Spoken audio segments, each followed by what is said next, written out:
Thanks, Rod, for taking time today for the festival. Hi, Uh, Varun. Hi. No, I know you're very busy, so really appreciate taking time right in the beginning of the year. So, Shruti has given a quick introduction for Rodney Brooks. I had the pleasure to be located in his lab in Seasale in 2005 to 7. And I want to show this funky building where we used to be situated. This is the Computer Science and AI lab at MIT, also called the Data Center.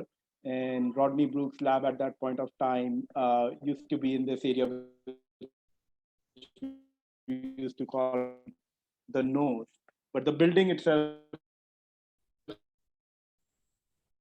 is very interesting, and you guys can read that.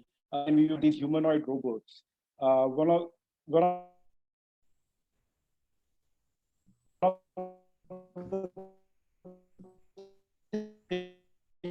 things which I saw was that across over 20 years. So my first question is that what can robots do today? I mean, what has been the progress in the last 20 years, and what they still can't do? Because when people think about robots, they suddenly think they're these androids, which are in a Star Trek who can do all kinds of things and almost like humans. But where are the boundaries? What have we achieved and what have we not achieved in the last 20 years? Yeah, mostly we haven't achieved a whole lot, I think is the answer. There's been a lot of hype, a lot of images shown of what robots could be, but that's mostly still aspirational. Robots in factories continue to operate, but they are still not that much different from what they were 30 or 40 years ago. They're mostly scripted in Pascal or Java-like languages.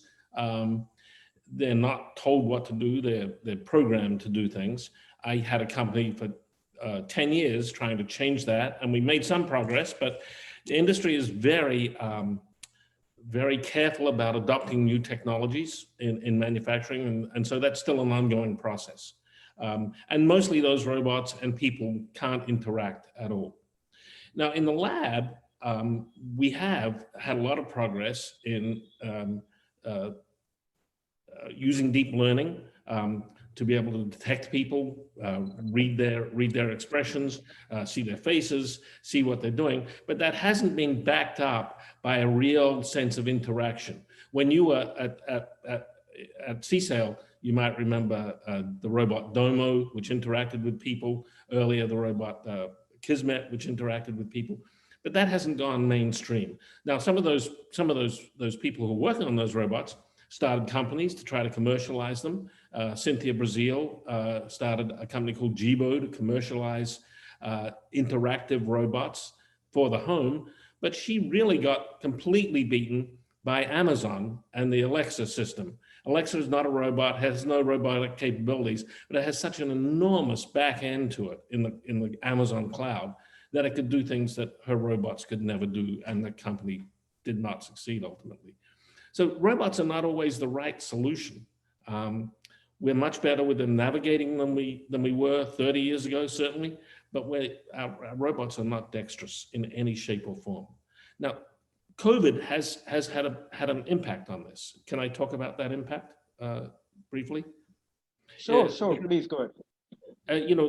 COVID has pushed home deliveries, and that has pushed for automation of home deliveries. We already had at Amazon the idea of moving packages around, and there are many companies around the world who do that now, including delivery in India, for instance. But it has still been that the picking of the things out of a shelf was manual, done by people, and the packing of boxes. Now, what has happened in the last 18 months is a real push on the picking part being automated. And there are lots of companies in trials of picking up objects out of a bin or out of a tray. And no one had really worked on the packing process, automating that at all, not even in research. So picking is moving towards being implemented for real, and packing is now becoming a research topic in universities. So it will accelerate things. But the idea of robots being everywhere in our lives is a long way off. And perhaps the best example of that is there's been so much hype from so many people about self-driving cars, which is turning cars into robots. And there were all sorts of predictions about how soon that would happen. Lots of companies spent billions of dollars, literally billions of dollars, on the process. But we do not have yet any really deployed self-driving cars. And I think that we're going to have to change our infrastructure somewhat for them to be successful, just as we changed our infrastructure in our cities 100 years ago and changed the roads in the cities in order to have cars in our cities. Sure, sounds good, Rod. And I was looking at your tweets when I was working for this session, and you mentioned the same things about cars there, where you said that Elon said that by the end of this year, we'll have a lot of fully autonomous cars, and there are none of them, which is interesting to know that that's what has finally happened. And what you said is that deep learning works well in the lab, and if, at least in the lab and the benchmarks we have in papers, we see that computer vision is solved to quite an extent. But when we are doing things in practice, even it's just that it still doesn't work very well in unstructured environment. But sorry, go ahead. Yeah, I'd say deep learning is successful in what it does. I mean, that's why we have spoken agent systems like Alexa, for instance. That's deep learning has been totally successful there. We couldn't have far field microphones 10 years ago. Now they work, and you can go from in hundreds of languages. You can go from the speech signal to the transliteration to what the syllables are, and then processing can take that on. And with deep learning for vision, we can label images a lot. We can do lots of labeling of images, but an actual application takes more than just the labeling of images. There's all sorts of other stuff going on, and that's where we're falling down. Sure. So, Rod, just picking on that, what would be 3 to 4 very challenging problems in robotics as on today? So when people are thinking about, and we have a lot of students here, just for your knowledge, most of our attendees are college students and some are faculty. And then we also have a few less than 10% high school students. And most of them pick up problems which people are trying to solve in papers and so on, which are these benchmark sets, etc. And there's sometimes a rush of getting like 0.5% improvement on the result, which is already there by doing some jugglery of the network. Whereas this doesn't always, go to the questions which are important for robotics, right? And so what would be 3 or 4, really challenging problems in robotics, which you think need to be addressed as we go forward in the next decade, which have been unsolved, but you think there is hope on solving it in the next decade? Well, except for the last part, if I think there's hope. If I thought there was hope, someone would have already solved it. So the interesting things are the cases that we haven't solved. And then, of course, it's research, and we don't know how hard. So let's hear about them. Yeah. Yeah, but here's a challenge that would have enormous impact. Our robots cannot manipulate things. So having any sort of manipulation will open up all sorts of possibilities. For over 40 years, the grippers on our robots really haven't changed. They're just a parallel jaw, 2 things go side to side, and we can't do dexterous things with them. So dexterity is an enormous challenge, but progress on it would be great. So that's one thing which I think is really important. Now, another thing, we through a process called SLAM, simultaneous localization and mapping, we are now able to build 3-dimensional point clouds of the world and know where stuff is in the world. So robots can navigate much better than they could years ago. And that's opening up some possibilities. But those robots really don't understand what the objects are around them and the affordances, if you like, of the objects, how to open the door handle. Oh, that point cloud there that group of points that's moving, that's a person. Maybe I should be a little deferential to them and not think that I can just treat them as a static object and drive right past them. So interaction with people. And here deep learning helps because we have networks which can partition a person from those point clouds, know where their arms are, know where their head is, know which way their head is facing. And so the robot could make inferences, if you like, about whether the person is aware of the robot, and then have some sort of appropriate interaction. You know, there are, here in San Francisco, there are robots in some of the hospitals that take the dirty sheets down to the laundry, take the dirty dishes, you know, do move stuff around so that there are not people having to do that, and they can spend time with, the nurses can spend time with patients. But those robots sort of take over the corridors. And so visitors are sort of, you know, what is this robot thing doing in my way? I think robots would be much more acceptable if they knew how to interact with people. So that's a second really great example, which I think there are a lot of, there are a lot of tools already there which make it almost possible. It's a matter of figuring out how to put it all together. Sure, no, makes sense. And Rod, I think that also goes to the title of this session, right, which was that 21st century robots will partner with humans. Can you talk a little more about what you mean by saying the 21st century robots will partner with, with people? A lot of people think that robots will take away jobs of a lot of people around the world. And you're presenting a different point of view on saying that they will partner with people. So if you can give examples on what it means, and then what do we need to do in robotics, and probably what your company, Robust.AI, is also doing to help robots partner with people in the coming decades? Yeah. One reason I say that robots and people have to, and robots have to partner is because the robots are just not going to be able to do everything. So they'll only be able to do almost nothing unless there's a person involved in some of the task.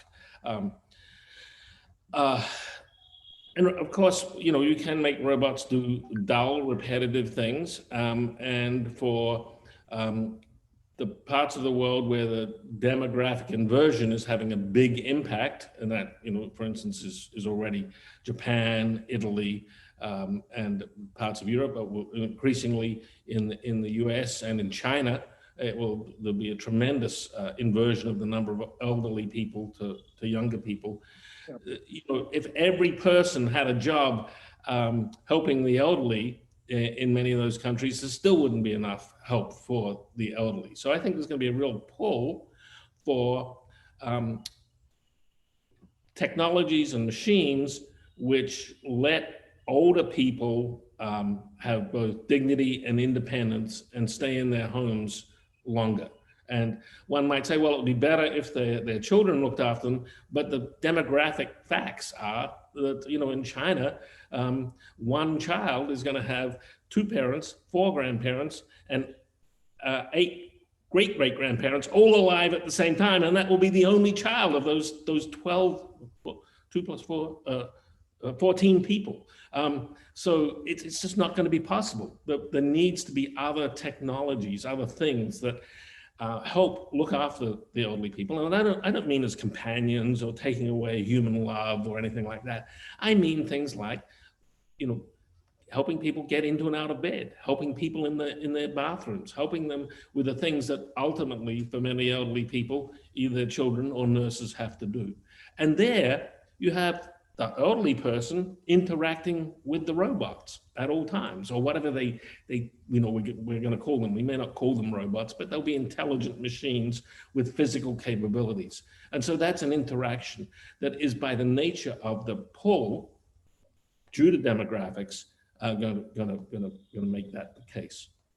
Got it. So what you're saying is that it is not that robots in these use cases which we have described will take away jobs from humans, but they won't be. It is the need of the technology which will be beyond what the population can serve. And that's why robots will augment and serve that unserviced need, which probably we already don't have enough people to do. Right. There are these mega trends, demographic inversion is one of them, which are changing the world around us. It's not going to be today's world just 80 years later. It's going to be a different world. Sure. different things. You know, for instance, farming, because of climate change, farming is going to change dramatically because where we currently farm certain things, the climate will change. And probably the safest way that it's going to happen is by going to indoor farming. You know, getting rid of meat that's, you know, made by animals, but instead, you know, made by some other process, biological process, but coming from cells. Indoor farming, and that will require automation also. You know, you've maybe seen photographs of racks and racks of leafy green vegetables stacked up, you know, 10 meters high. You can't have people climbing up there and doing that. To make it efficient as an indoor farm, you need robotic capabilities for that, for instance. But ultimately, the robots interact with people down on the ground. Sure, sure. And you know, how would we build robots which will partner with humans? You know, again, just coming back to things, is it like a different area than building robots which are today in the industry? And I think you mentioned a little bit of an example of knowing that where a person is versus where an object is, and behaving differently. But is there more to building robots which partner and interact with humans than this? Well, yeah, there's, you know, especially when you get to elder care, I think, all sorts of interesting ethical questions, uh, uh, and ways in which people use their judgment. Will the robots be able to use the judgment in looking after an elderly person? So let me give you an example. Let's suppose it's 25 years from now and I'm still alive, I'm hoping, and you know, I have a robot helping me get out of bed in the morning, and it notices that I have soiled my pajamas. Ooh. And I say to it, please don't tell my children. Now, what should that robot do? Should it tell my children that dad is having some problems, or should it, you know, keep my secret? Um, as these robots understand speech, how does that translate into what is the appropriate behavior? I think we're going to have some real interesting ethical problems. They won't necessarily be solved by having the robots reason at runtime. It may all come down to having policies and regulations that we find are appropriate. I don't know. It's going to be an interesting time. Yeah, no, and I think that's a very, very interesting aspect for our audience, because generally, at least in India, we see science and technology as a separate bucket, and ethics, policy, the humanist science as a separate bucket. And by what you're saying is that if we really want to make these robots which interact with people, we definitely need to do the science and technology part. But these disciplines need to come together to think about the new kind of scenarios which robots will face and will have to act in. So Yeah, that's and we've seen, I think, a tremendous failure in the last 10 years in a parallel world with the issue of privacy around social media. And that hasn't been, you know, how our data is protected. We didn't worry about that. I think we're in tremendous problems from that, because now the companies can take the data they have about us and sell that data in ways that we never imagined, and it's causing a lot of turmoil around the world. So there's an example where those things didn't come together in time, and we're paying for it. Yeah, no, and I agree. And I think one of the problems is that technology and science is moving so fast, so quickly that policy is not able to catch up. And most of our policymakers are anyway not attuned to these advances. So I think there's a gap which needs to be fulfilled. Rod, so a lot of questions here, the audience questions which I'm seeing is around a question which I'm sure you have heard hundreds of times, and I know you have very strong views on it, is that will humans become smarter, will robots become smarter than humans, right? And I know that you have talked about human intelligence, robots reaching human intelligence, and how you see it is very far away. Can you, first demystify for our audience that what does, by maybe examples, what does a robot with human intelligence mean, and how is it different from the robots or the kind of technology we have today? And why do you think that is very further away? If you still think, in today's session, I saw your remarks yesterday, and if it has not changed by today, why is it further off? And if you can demystify some of it. Yeah.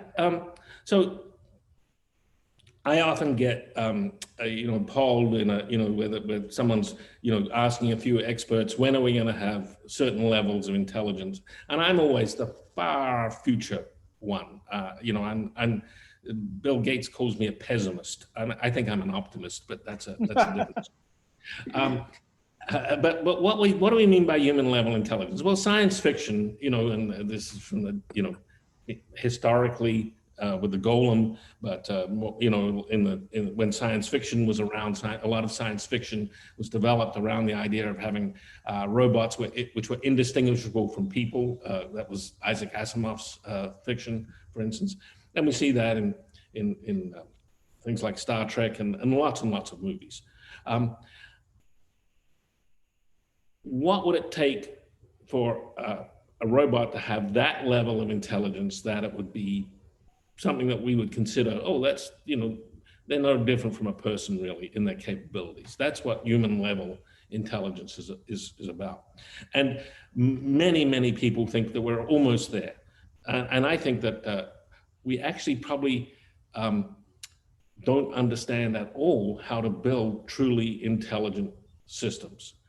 We understand how to build somewhat intelligent systems, but the analogy that I used about a month ago in a blog post that I wrote, and people can go to rodneybrooks.com/blog and see all my blog posts there.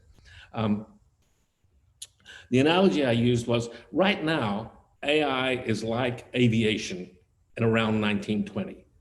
There's a tremendous amount of promise, things that we can do with aviation, things we can do with AI. And there's going to be lots and lots of applications. But human level intelligence is not like aviation at all in this analogy. Human level intelligence is like space travel. And so no matter how better our airplanes get, they're still going to be, just stuck on Earth. They're not going to be able to fly around the solar system. And so I say that we don't even know how to start to build human level intelligence yet. We just know how to build things that, let us move around the world a little faster in analogy. Sure. And Rod, just if I can push you a little on that, you say that we don't even know how to build human level intelligence. Is that because we still can't articulate the question well, or put the question in scientific language, or why do you think we are not able to even make that start? Because a lot of people around the world have got very excited with deep learning, right, in the last 10 years. And if you can just simplify somehow for my audience that why, when we can have Alexa, even with an example, why is that jump with human level intelligence so large? Okay, so that's why I was trying to do in the analogy between, we've got aviation, but human level intelligence is going to be something different from that, space travel. So, we as scientists made a decision, and I'm writing a book about this right now. Please keep poking me and saying, where's that book? Because it will help me write faster. But in the period 1945 to 1965, we as scientists made some decisions that intelligence, both in human intelligence and artificial intelligence, was equivalent to computation. And to say that, to most people, that's just so obvious that they accept it. But imagine you wanted to build, SpaceX didn't exist, and you wanted to build cheap access to space. You as an entrepreneur, you'd probably, think, oh, well, how am I going to get the space cheaper? And you'd look at how to get better rocket engines, how to get things reusable, what sort of fuel efficiency you could get, all sorts of questions around that. You wouldn't say, oh, I'll just write a computer program and then we'll have access to space. But what humanity did in the 60s essentially was say, human intelligence is just a computer program. We don't know that. That is an assumption, and I think that is the wrong assumption. And we are missing so much that we can't even imagine how wrong we are. And we've seen this before. We had phlogiston theory for 100 years or more. Where in phlogiston theory of heat was that there was a common element in everything that burnt, the burning stuff. There was, wood had this phlogiston in it, and that's what burnt. And it wasn't until Lavoisier and Priestley looked at it in a different way and said, no, the common thing is not in the thing that burns, the common thing is the oxygen outside of what burns. And when you look at all the evidence that was already around of measuring masses of things, phlogiston theory couldn't possibly have worked. But it was what the theory was, and so everyone tried to shoehorn it in. And that's what we're doing with AI and neuroscience right now, trying to shoehorn it into computation. And I think eventually we will come, someone out there, and I hope they're listening in on this right now, somewhere out there, there's going to be someone who thinks about things differently and comes up with a different way of thinking about it.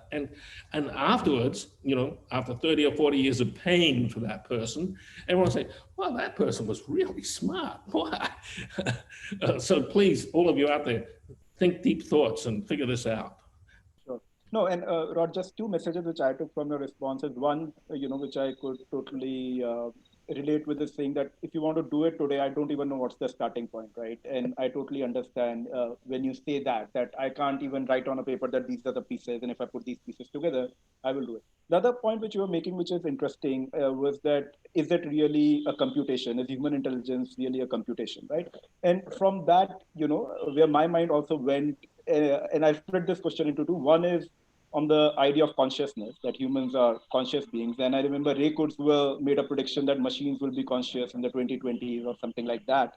So if you have any thoughts on that piece, but also, when you say that, is human intelligence a computation, we also go into a different direction where people start attributing mystical meanings to human intelligence, right? And say, oh, is Rodney Brooks really trying to say it's not computation because he thinks it is something deeply mystical and so on? So if you can comment on both those. The example of building rockets. We don't think rockets are computation. We all agree with it. And that's all I'm saying. I'm saying, the fact that we think it's computation could be wrong. You probably have taken a course or had some control theory where you have a feedback loop, and it's a continuous loop, and mechanical feedback and electronic feedback has been around for a long time. You don't have to think of that as computation. You think of that as differential equations, and that's the right way of thinking about it. Thinking about it as the on the steam engine, the lever gets thrown this far by the centrifugal force, and it's not the centrifugal force sends it a message, sends it a bit packet to tell it to move. It's a physical force that moves it. And that's how that control system works. Got it. No, absolutely. I got it. And that, takes me to one of my next questions. So I'll just give you my crude understanding of how people have thought about AI, especially when in my days at MIT. My crude understanding was that what Marvin was saying was that you should try to understand common sense and how humans think, and from that you'll get the answer. You were talking about embodied intelligence, which I think is what you're trying to allude right now also too, where we're saying that, build these robots and there's probably some things in their physics and in the dynamics which happens, which will evolve human intelligence. And I also recall your very interesting and famous paper that elephants, don't play chess, where you were talking about, there's some things which even animals and humans do very simply, but which machines are not able to do.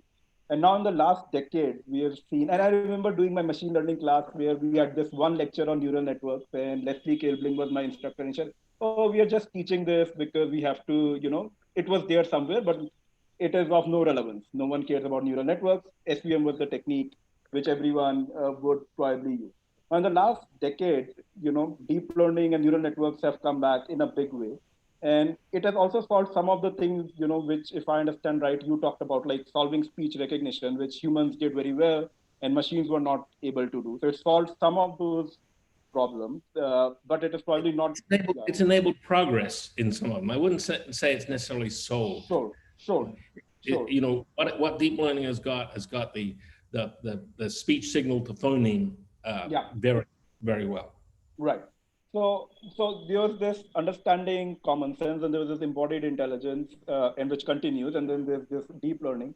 Where would you put your money on what will solve AI if you put it today? What is the direction people should take in this whole, you know? Yes. So let me bifurcate, Yeah. and it gets back to the analogy of aviation versus space travel.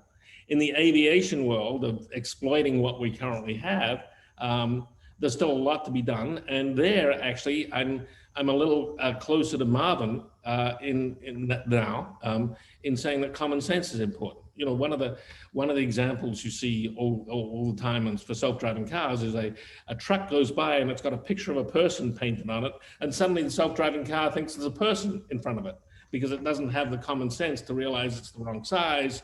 You know, things that we just instantly realize it must be a picture. So there's a lot of simple things like that, which I don't think humans solve through computation, but which we could have an approximation to with computation and build better systems today. The longer term question, how to solve, how to get human level intelligence, which by the way, I think is a multi-100-year problem. You know, 300 years from now, we'll still be puzzling over aspects of this. So it's not going to be a quick hit. It's not going to be one formula or one thing. It's going to require a different way of thinking. And really, it's I think it's a better way of talking about dynamic systems and how pieces interact. We're not good at that. We have gotten by for the last 50 years by using computation to simulate dynamics, but we don't understand it in a deep way.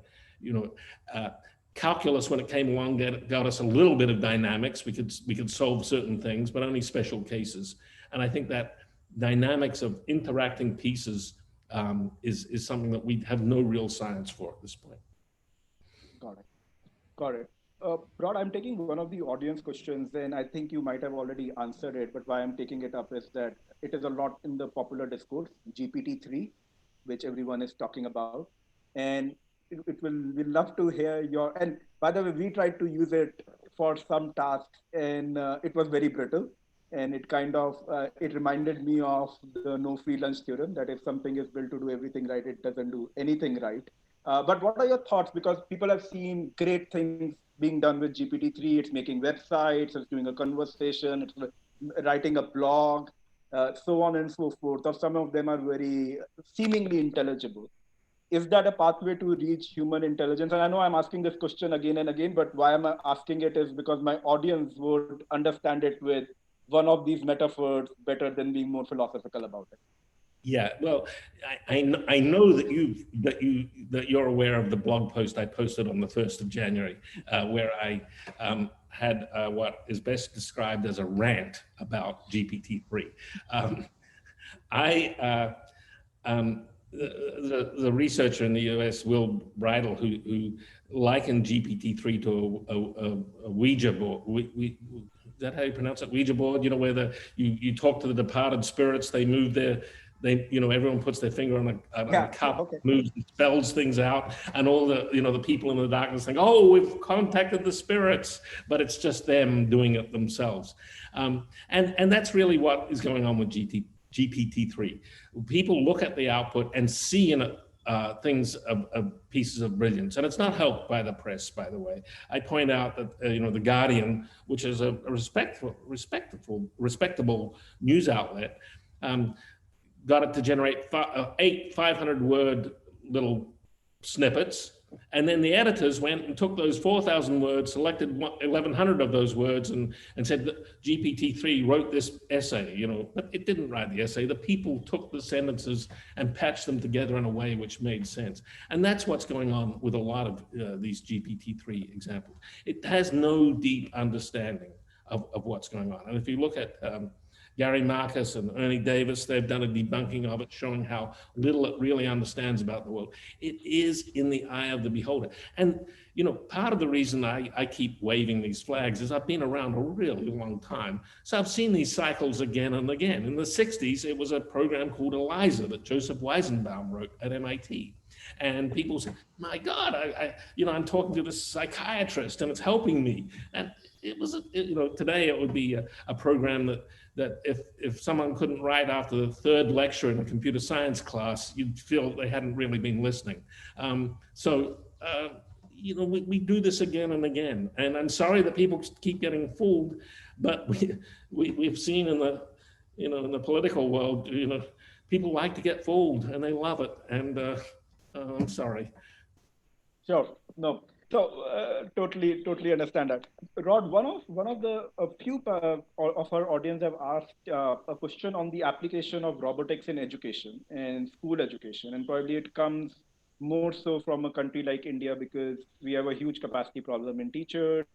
We have a huge problem in education itself with the school system not delivering enough, and you know one of the dreams which people have is that probably AI and technology could take away some of that burden. And maybe it can be seen in light of what you were talking about, it helping elderly people in China. But do you think technology is mature to play some role in school education, or what would be the interesting problems in that area to look at in the next decade?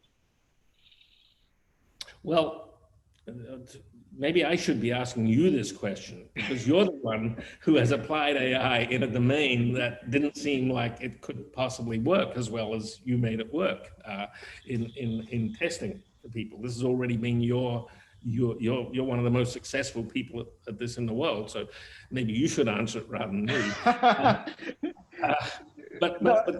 My take on it is not to replace teachers. I don't think there's anything there, but robotics is fun, and with things like Raspberry Pi and Pi Zero, fairly low cost now to get what used to be, $1 million machine a few years ago to control a robot. And so fairly, relatively low cost to much cheaper than smartphones or even dumb phones. You can get enough stuff to do something interesting. And so in terms of having kids, be inspired to work on things and figure stuff out, I think robotics can be an enormous amount of fun. Not for everyone, but for a bunch of people, and that will be a gateway to the drug of science. That they can feel empowered, they can figure stuff out, and then they can go off and do other things. So for me, that's where robotics might play a role in the short term. And I'll watch what next company you start to do the other part of it. Sure. No, and I think, Rod, in my experience, one of the things which I think is a big opportunity of AI in education is that the way education works, in my mind, is with this feedback loop, where the teacher gives you feedback on what you have done right or wrong. And I think and I'll take a particular example, which I think is today solvable with AI, and I've been keen on doing something about it, that I think a teaching assistant for programming, today AI could probably do that, right? Which can look at the program of a person and give him or her hints to be able to correct the program. So at least when I was learning programming, I thought that one of the biggest challenges of learning it was when you get stuck in a program and you don't know how to come out of it, and then you would call someone, a teacher or someone who would help you get unstuck out of it. And I think AI can play that role today, where you are not only showing lectures with MOOCs, but when you give the person a programming problem, and here again, why the problem gets simplified is that we know that we have given a particular task to the candidate, and he or she is writing a program for that. And then, we can give them very conceptual level feedback automatically and on scale about what kind of errors they are making, and get them to start learning how to do programming. So I think AI, because a lot of when we are teaching, a lot of problems which we give to kids, they are bounded. AI can solve them today, and we can start getting a lot of this feedback loop happening automatically. And it doesn't need the intervention of teacher at every moment in the process. Yeah, but at the same time, we have to be careful because I've seen so many examples of in the US. There's just not enough mathematics teachers, and so people who don't understand mathematics at all end up teaching mathematics to kids. And then if the kid is at all smart, they will come up with a better answer than what that teacher knows from their teaching manual, and the teacher says, no, you're wrong, and it crushes crushes the best students. And that's actually an aspect of being a teacher that's important, and that is to give encouragement. It's not just to feedback, it's also to give encouragement at the right time to empower people to be better, which is why I say that, a good application of robotics is for kids to go and explore, because having the robot do something gives them the feedback that they got it, they did something smart, and they can show off, to their peers. Look, I can make it do this. Look, I can make it do that. So there's, I worry. There are so many brilliant people who have been utterly crushed by whatever school system they're in, and didn't break out. Ramanujan broke out, but he was incredibly lucky. And so, for me, the world could be so much better if there were more really smart, if all that raw talent down there has a chance to succeed. The world could be a much better place. Oh, maybe a little more chaotic, because they're all, the really smart people are a little crazy too. But Sure. But that's the good thing about being human. Yeah, I agree. And chaos is something we know very closely in India. And I know you have been here and you've seen it firsthand. But it's a very accommodative chaos where the accommodation itself creates chaos. You just have a few minutes left, Rod, and I think what a lot of people are looking to know, and we all have both high school students here and college students, there is that are there books which you would recommend for high school students who are interested in robotics and or college students, or resources? What could, if people who are interested in robotics at a school level, high school level, or in college, and you have already talked about some of the things they can do, but what kind of resources, books they can refer to? Oh, I wish I'd thought about this ahead of time, because that's not something that I normally think about. I didn't. My purpose was not to put you on a spot. We can send that offline. It's a great question. There are some good books around. There's one that I want to recommend, but I know that today is the deadline for the author to get the new version into the publisher, so it won't come out for a little while. But Maya Mataric, Mataric, at MIT Press has a primer for robotics, and the edition 1 is out, but it's been out for a few years. But edition 2 is going to be out soon. So there's one example. But there are lots of websites which talk about this too, and lots of communities around Raspberry Pi. So if you look up Raspberry Pi, you'll find many communities.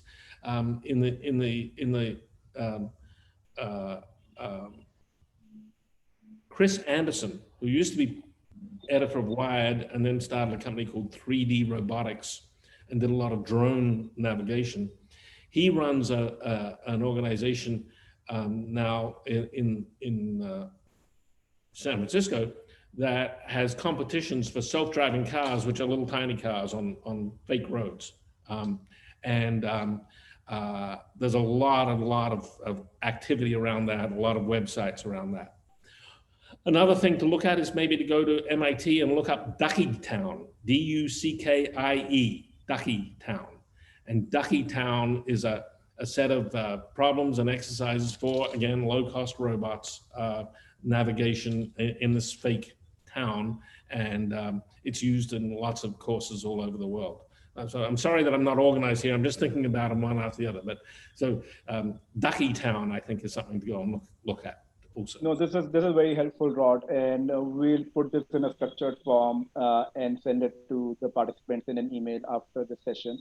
My last question to you, and if you would want to talk about anything yourself, please feel free to do that as well. But I know that you like to trash a lot of predictions and maybe also make some predictions. So, would you like to share any predictions on robotics, or trash any predictions which are commonly believed over the next? In the coming year, or over the coming 10 years or the coming century? I don't mean to be a trasher. I mean to be a realist. Um, um, well, one thing is, it was a great story you told about being in Leslie Campbell's class and her saying neural nets, well, we got to teach them, but they're not important. And then we've had deep learning, which has completely changed the world. But if you look back over the history of AI, there have been many things like that that have come and gone. And neural networks came and went 3 or 4 times, depending how you count. Yeah. One prediction I have is that sometime in the next 5 to 7 years, there'll be a new hot thing, different from deep learning. It may not be anything to do with learning at all. It'll be something else in AI, and it will catch on fire. It will have many applications in the real world. It will become the hot conference to go to. And a lot of people will get very excited by it, and it'll be very interesting. Now, the important thing about this is it must already exist. We just don't know what it is. So out there right now are people working on some problem and publishing and making slow progress. And one of those things is going to catch fire in the next 5 to 7 years. So if we talk again a decade from now, it won't be about deep learning. It'll be about something else, which will be new and exciting. And it will happen.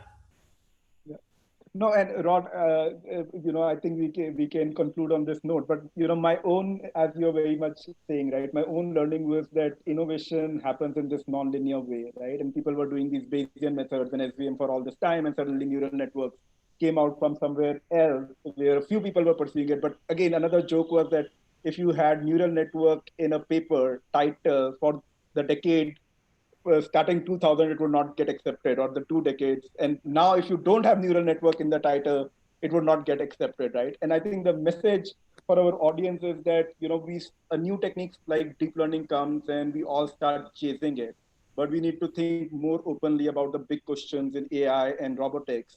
And deep learning doesn't solve a number of things, but doesn't have all the answers. And as you pointed out, right, the answers could be in methods and techniques and knowledge which might be already there, but someone has to discover it, apply it rightly, and there might be a totally new vista of which would open with it. And I think part of it is in what you were saying earlier, right, that there are so many unsolved questions. So we should totally, our audience should know that AI is not solved, is not remotely solved, robotics is not solved and not remotely solved.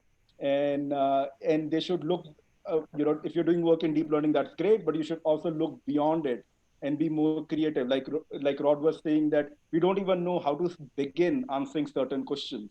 And some of you should also be exploring that and look at what are the new methods or new ways of thinking which can come. With that, Rod, if you have a concluding statement to make, we'd love to hear that from you. And I'd again like to thank you for joining us from California. And I know it's an early hour for you. And also, good luck for your book. And we'll be excited to share it with our audience when it comes out. But if any, do you have any concluding remarks, please? Well, first, let me thank you for this opportunity to talk to everyone. I really appreciate that. It's very, very kind. And I want to say that all the students, high school and university students there, we're not going to run out of problems in AI or robotics. We're not going to run out of them. There's plenty there. There's plenty to work on. But one has to understand that on average, things are really hard and take a long time. So you have to keep your faith and stay dedicated and work at it. And good luck. And I hope someone out there is working on the next big thing right now. And that would be so exciting. Thank you, Rod. And I hope they're here with us today, one of them probably. And I think this is a great note to start the new year. Thanks again, Rod. Thanks to all the participants. And we'll be collating some of the resources which were talked about in this talk and sending it out. Thank you, Rod. Have a great day. Thank you. Bye.